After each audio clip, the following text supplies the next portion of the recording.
Esse vídeo deu muito trabalho pra fazer. Eu preciso que vocês divulguem, compartilhem com amigos, deixem um like, comentem alguma coisa. O YouTube com certeza vai cortar o alcance desse vídeo e eu preciso que vocês me ajudem sobre isso. Mas enfim, eu espero que vocês gostem do vídeo e eu sou o Milledrill. Continuando de onde paramos.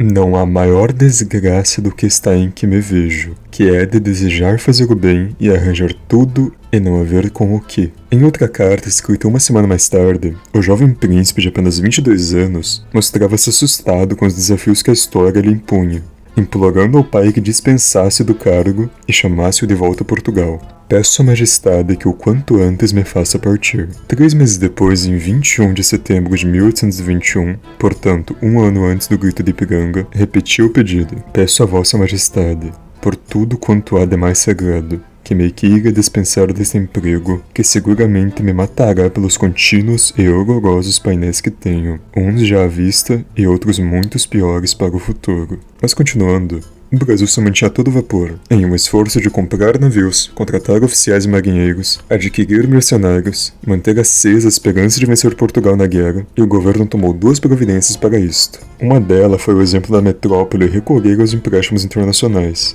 2 primeiros contraídos em 1822, com o restante dos empréstimos sendo retidos pelos bancos como taxa de risco, com pagamento de juros antecipados. E o novo país já nascia endividado, e assim iria permanecer pelos 2 séculos seguintes. A segunda providência envolveu uma prática muito conhecida pelos brasileiros, chamada inflação. As dificuldades financeiras somavam-se aos problemas econômicos. A independência do Brasil ocorreu no meio de uma transformação importante na economia brasileira. A produção de açúcar e a mineração de ouro e diamante estavam em decadência. Eram as 2 grandes riquezas que haviam sustentado a prosperidade da colônia e sua metrópole nos séculos anteriores. Muito dependente da mão de obra escrava, a produção de açucareira entrara em declínio, devido ao crescente combate ao tráfico negreiro pela Inglaterra, e à mudança de tecnologia dos mercados competidores. Por exemplo, mais próximo dos mercados americanos, a ilha de Cuba havia adotado engenhos movidos a vapor, que tornaram sua produção muito mais eficiente e barata em relação à brasileira. Outra coisa, a novidade no lugar do açúcar era a produção de algodão, destinada a abastecer os novíssimos mecanismos da Revolução Industrial Inglesa. Uma estatística interessante que revela a mudança na perfil da economia brasileira é em Pernambuco. O valor da saída de algodão pelo Porto de Recife saltou de 37% do total das exportações em 1796 para 83% em 1816. Enquanto isso, o açúcar declinaria 54% para 15% no mesmo período. Nas antigas regiões produtoras de ouro e diamante, a prosperidade agora era lugar de incerteza. Minas Gerais ainda era a província mais populosa do Brasil com cerca de 600 mil habitantes,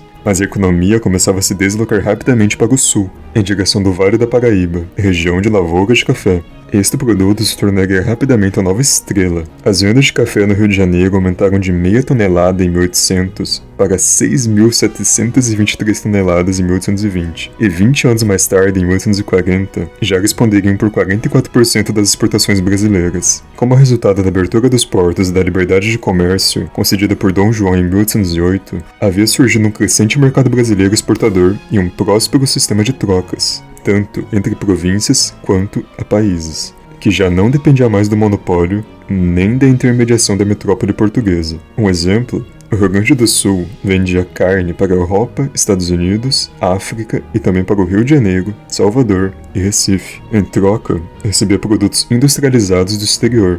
Esse novo mercado interno contribuiria para aproximar os interesses entre os brasileiros das diferentes províncias. Porém, era prejudicado, no entanto, pela excessiva carga tributária, sendo impostos existentes desde a época da colônia, para favorecer o monopólio português. Na tentativa de reanimar a economia, já no primeiro mês da partida de Dom João para Portugal, Dom Pedro aboliu o imposto do sal e da navegação de cabotagem, 2 barreiras que até então encareciam a produção de carne e o comércio regional. Mas claro, não só isso bastava para enfrentar as grandes emergências daquela época. O Brasil precisava economizar cada centavo da sua fraca economia. O príncipe tomou medidas drásticas, com cortes das despesas domésticas, cortou seu próprio salário, Também vendeu 1.134 dos 1.290 animais das cavalariças reais, além de cortar os gastos com compras de roupas. De acordo com Dom Pedro, comecei a fazer economias, principiando por mim, explicando orgulhoso ao pai na carta de 17 de julho de 1821. Os empréstimos internacionais, a fabricação artificial de dinheiro, o pacote de estímulos às atividades econômicas e o corte nas despesas domésticas eram todas medidas paliativas, apenas para adiarem e aliviarem a pressão dos problemas financeiros. Mas haviam outros ainda mais graves. E de todos eles, o maior eram as divergências internas, pois nem de longe os brasileiros estavam de acordo de que rumo seguir. Em setembro de 1822, apenas o Rio de Janeiro, São Paulo e Minas Gerais aderiram à independência. As demais províncias ainda estavam sob o controle das tropas portuguesas. Caso da Bahia, que discordavam da ideia de trocar a tutela então exercida por Lisboa. Caso de Pernambuco, que reivindicava maior autonomia regional. Caso do Pará e Maranhão, que se mantiveram fiéis aos portugueses por alguns meses, obedecendo às ordens das Cortes de Lisboa. Ambas as províncias chegaram a se declarar separadas do restante do Brasil, ligadas diretamente a Portugal. No sul, as forças estavam divididas entre os interesses brasileiros e portugueses. Nessa esplatina, Álvaro da Costa anunciou que só acataria as orientações das cortes e encastelou suas forças em Montevidéu, sendo sitiado pelas tropas brasileiras, numa guerra que se prolongaria por quase 2 anos. Em 17 de novembro de 1822, 2 meses após a proclamação da independência, a Junta Provisória do Maranhão anunciou que se manteria fiel a Portugal, sem aderir à causa de Dom Pedro I. A situação brasileira nos 2 anos seguintes ao grito de Ipiranga era de um grande quebra-cabeça. Cada peça no tabuleiro representaria uma província, que seria retirada do jogo caso tivessem vingado as ameaças de separação territorial. A primeira peça que sairia era a Bahia, ocupada militarmente desde fevereiro de 1822 pelas tropas do general português Ignácio de Melo, fiel à corte de Lisboa. Depois, o Maranhão, o Piauí, o Pará e o Amazonas. A região cuja era muito mais próxima das coisas de Portugal do que da metrópole do Rio de Janeiro. Por fim, deixariam o jogo Pernambuco, Ceará, Alagoas e Paraíba na Confederação do Equador, movimento separatista de 1824, em reação da decisão de Dom Pedro I de dissolver a primeira Constituição. As peças que restassem no tabuleiro seriam hoje o Brasil. Para esse quebra-cabeça ser recomposto, custou a vida de muitas pessoas, que tiveram seu sangue derramado nas plantações, nos matos, nos mares, nos rios e nas ruas. O quadro que se apresentava na época era de um Brasil dividido. Ao fugir de Napoleão Bonaparte, que invadira Portugal e transferir a corte para o Brasil, D. João VI se tornara o verdadeiro fundador da nacionalidade brasileira. Ele deu o primeiro passo capaz de assegurar a integridade do território, que até então era apenas uma constelação de províncias meramente isoladas, dispersas e rivais uma das outras. E por conta disso, em 1822, a ideia de identidade nacional era muito tênue. Uma prova da fragilidade regional é a delegação brasileira enviada a Portugal. Para participar das votações das Cortes, o Brasil tinha direito a 72 deputados, mas só 46 compareceram às sessões de Lisboa, o que os deixava em extrema minoria frente à representação portuguesa, composta por 100 delegados. Apesar da inferioridade numérica, os brasileiros se dividiram nas votações, ainda tendo as exceções dos delegados da província do Pará, Maranhão, Piauí e Bahia, que se alinharam aos interesses portugueses e votaram sistematicamente contra o Brasil. Não somos deputados do Brasil, porque cada província se governa hoje inteiramente independente. Nós estamos sim independentes, mas não constituídos.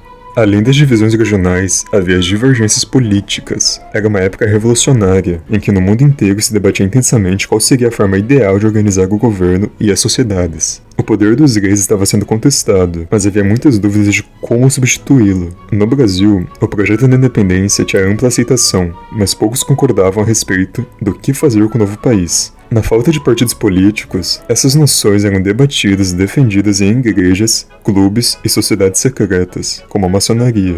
Ali se agrupavam monarquistas constitucionais e, do outro lado, os republicanos. Visões bem diferentes a respeito do futuro do Brasil. E claro, a república era a ideia que mais assustava quem tinha interesses estabelecidos. Um panfleto publicado no Rio de Janeiro em 1821 perguntava: como é possível fazer uma república de um país vastíssimo, desconhecido ainda em grande parte, cheio de florestas infinitas, sem população livre, sem civilização, sem artes, sem estradas, sem relações mutuamente necessárias, com interesses opostos e com uma multidão de escravos, sem costumes, sem educação, nem civil, nem religiosa e hábitos antissociais? Quando embarcou de volta para Lisboa, D. João VI dera um sábio conselho ao filho: Pedro, se o Brasil tiver de se separar, antes seja para ti, que me has de respeitar, do que para qualquer um desses aventureiros. Só nessa frase haviam 3 mensagens. A primeira, que depois de todas as transformações de 1808, a independência do Brasil parecia inevitável. A segunda, o processo de separação tinha de ser controlado pela monarquia portuguesa. A terceira dizia que Dom Pedro precisava evitar a todo custo que o novo país caísse nas mãos dos republicanos.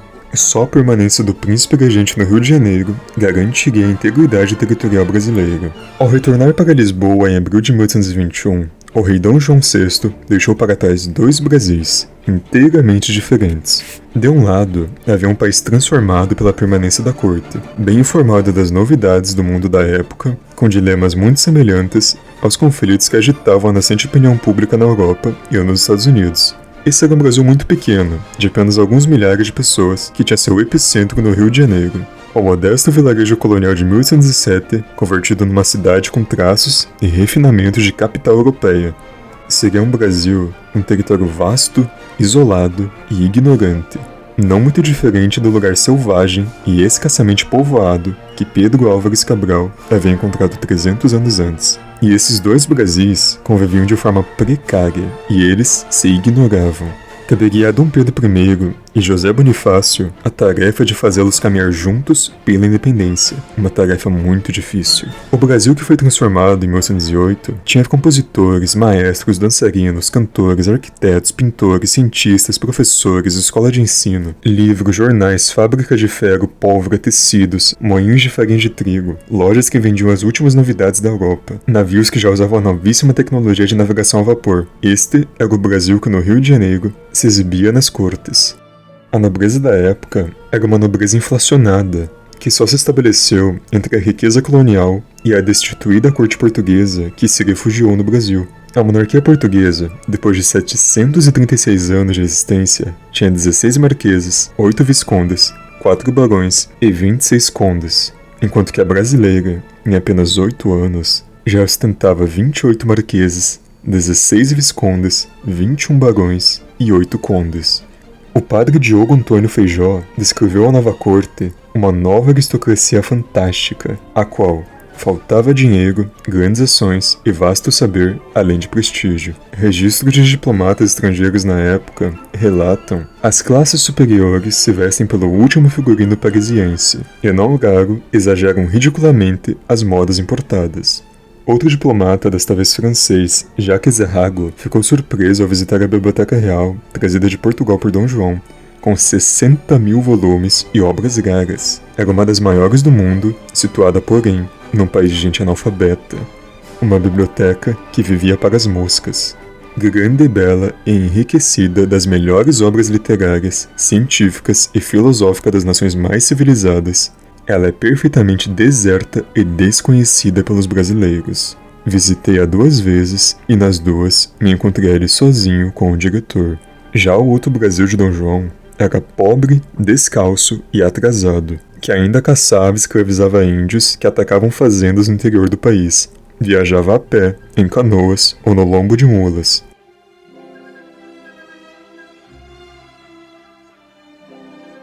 Que atravessavam estradas enlameadas, esburacadas e viviam em choupanas de pau a pique, em um chão de terra batido com cobertura de palha. Alimentavam-se da pesca e de uma agricultura muito rudimentar.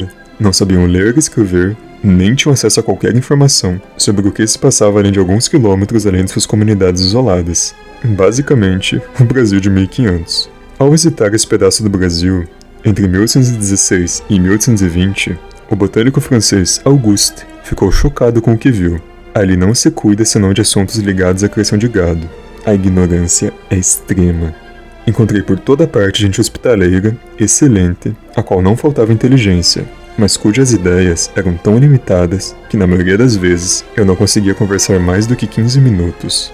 No interior do Paraná, Augustes encontrou as pessoas em estado de desnutrição tão profunda que adquiriram o hábito de comer terra na tentativa de repor as vitaminas e sais minerais. Essa prática condenável se transforma comumente numa paixão incontrolável, e às vezes vê-se negros com mordaça na boca, rolando na terra, para poderem aspirar um pouco de pó. Os comedores de terra preferem a chegada de formigueiros dos cupins, e há pessoas que mandam escravos buscarem um torrão desses formigueiros para com eles se regalarem. A prática se tornou tão popular que a paróquia local abriu uma campanha contra ela, que o padre local não dava confissão a um escravo ou qualquer outra pessoa sem antes lhe perguntar se comia terra. Dá para ter noção do quão diferente eram esses dois Brasis que Pedro I e José Bonifácio tinham de unir, mas eles ainda tinham alguns traços em comum. Era a aversão ao trabalho e a total dependência da mão de obra escrava. Como no resto do Brasil, todo mundo trabalha o menos possível. A vida dos homens muito pobres difere pouco das dos índios selvagens. Eles só plantam estritamente o necessário para sustentar a família e passam o dia inteiro embrenhados na mata. Outro traço em comum era a esperteza e a falta de transparência nas relações comerciais, o famoso jeitinho brasileiro. Este assustava os viajantes estrangeiros aqui chegados. O inglês Thomas Lindley afirmou: em seus negócios prevalece a astúcia mesquinha e velhaca, principalmente quando efetuadas as transações com estrangeiros, aos quais pedem o dobro do preço, utilizando-se de todos os artifícios a seu alcance. Salvo poucas exceções, são pessoas integramente destituídas de sentimento de honra, não possuindo qualquer senso geral de humildade, que deveria e deve presidir toda e qualquer transação entre homens. Em 1822, o Brasil tinha cerca de 4,5 milhões de habitantes, menos de 3% da sua população atual, divididos em 800 mil índios, 1 milhão de brancos, 1,2 milhões de escravos e 1,5 milhões de mulatos, pardos, cabolos e mestiços. Este foi o resultado de 3 séculos de miscigenação racial entre portugueses, negros e índios. O povoamento ainda era concentrado na faixa litorânea. Em 1818, uma nova onda migratória estrangeira chegaria ao Brasil. Dos primeiros 2.000 imigrantes, 531 morreram de fome, doenças e maus tratos, cerca de 26% do total. Nenhum outro período da história brasileira testemunhou tantas mudanças tão profundas quanto os 13 anos da permanência da corte portuguesa no Rio de Janeiro. Em 13 anos, o Brasil deixou de ser uma colônia fechada e atrasada e começou a pavimentar-se o seu caminho rumo à independência, pressionado pelas circunstâncias durante o período de Dom João, durante esse período, Dom João tomou inúmeras decisões que resultaram em um surto de prosperidade sem precedentes na história da América Portuguesa. Pela primeira vez em mais de 3 séculos, o país estava livre do regime de monopólio, para se integrar ao sistema internacional de produção e comércio. O principal beneficiário da abertura dos portos foi a Inglaterra. Em 1822, metade dos 434 navios estrangeiros atracados no Rio de Janeiro eram ingleses. As exportações britânicas para o Brasil atingiam 2 milhões de libras, 4 vezes o que o governo conseguia arrecadar em taxas, no país inteiro. Dom João mandou melhorar a comunicação entre diversas regiões, estimular o povoamento e o aproveitamento das riquezas da colônia. A abertura de novas estradas ajudou a romper o isolamento que até então vigorava entre as províncias. A construção de estradas estava oficialmente proibida desde 1733. A cidade do Rio de Janeiro, cuja população que em 1808 era de 60 mil habitantes, saltou para 110 mil em 1821. A criação da primeira escola de medicina em Salvador inaugurou o primeiro ensino superior no Brasil, e logo em seguida viriam as escolas técnicas de agrícola, além de laboratórios de estudo e academias militares. Uma mudança de grande impacto da época foi o surgimento da imprensa. Ela mudou o ambiente intelectual e político do país. Em seus primeiros 13 anos, a imprensa era submetida a 3 instâncias de censura, sendo o primeiro jornal publicado começou a circular no dia 10 de setembro de 1808, a Gazeta do Rio de Janeiro, o primeiro jornal publicado no território nacional. Mas a censura caiu, finalmente, em 2 de março de 1821, e a partir dali, todo cidadão poderia manifestar suas opiniões sem censura prévia. E livres da censura, os jornais se transformaram rapidamente no palco dos principais debates durante a independência. As mudanças teriam seu ponto culminante em 16 de dezembro de 1815. À véspera da comemoração de aniversário de 81 anos da Rainha Maria I, Dom João promoveu ao Brasil a condição de Reino Unido a Portugal e Algarve, ficando o Rio de Janeiro como a sede oficial da coroa. Este ato teve 2 intuitos. O primeiro era homenagear os brasileiros que haviam acolhido ele em 1808, e o outro era reforçar o papel da monarquia portuguesa nas negociações do Congresso de Viena. Com a elevação do Brasil à categoria de Reino Unido, a corte portuguesa demonstrou ao mundo que não estava apenas refugiada, e estava em pleno direito de voz e voto no Congresso. Mas enquanto o Brasil prosperava, a sua antiga metrópole viveu uma crise sem precedentes. Os 13 anos que Dom João ficou no Brasil foram um grande sofrimento para o povo português. Entre 1807 e 1814, Portugal perdeu 500 mil de habitantes. Um sexto da população pereceu de fome ou nos campos de batalha. Nunca, em toda sua história, o país havia perdido um número tão grande de habitantes em tão pouco tempo. A abertura dos portos foi um golpe duríssimo para os comerciantes portugueses, que até então intermediavam todas as trocas do Brasil. Prejudicados pela concorrência britânica, o comércio de Portugal com o Brasil despencou. As exportações para a colônia eram de 94 milhões de cruzados entre 1796 a 1807 e cairiam para 2 milhões nos 10 anos seguintes. Em 1810, 1.214 navios portugueses entravam nos portos do Brasil. 10 anos mais tarde, não passavam de 212. Em Portugal, alimentava-se a esperança de que, terminada a guerra contra Napoleão, o tratado com a Inglaterra seria revogado e a corte retornaria a Lisboa. E não aconteceu uma coisa nem outra. O tratado continuou em vigor e Dom João simplesmente não queria voltar. Os ressentimentos explodiram na manhã de 24 de agosto de 1820, quando naquela manhã, tropas rebeladas tomaram a cidade do Porto e se declararam contra o domínio inglês. 3 semanas mais tarde, no dia 15, a revolta chegou em Lisboa, onde se registraram várias manifestações populares pedindo o fim do absolutismo monárquico, e no dia 27 foi constituída a Junta Provisional Preparatória das Cortes, que seria responsável pela nova Constituição Liberal. Em abril de 1821, Dom João embarcou de volta para Lisboa, mas antes de partir, recebeu do ministro Tomás Portugal uma carta a tom profético. A união de Portugal com o Brasil não pode durar muito. Se Vossa Majestade tem saudades do berço e de seus avós, regresse a Portugal. Mas, se quer ter a glória de fundar um grande império e fazer da nação brasileira uma das maiores potências do globo, fique no Brasil. Onde Vossa Majestade ficar, é seu. A outra parte há de perder. E a profecia iria se realizar mais rápido do que o previsto. Continua.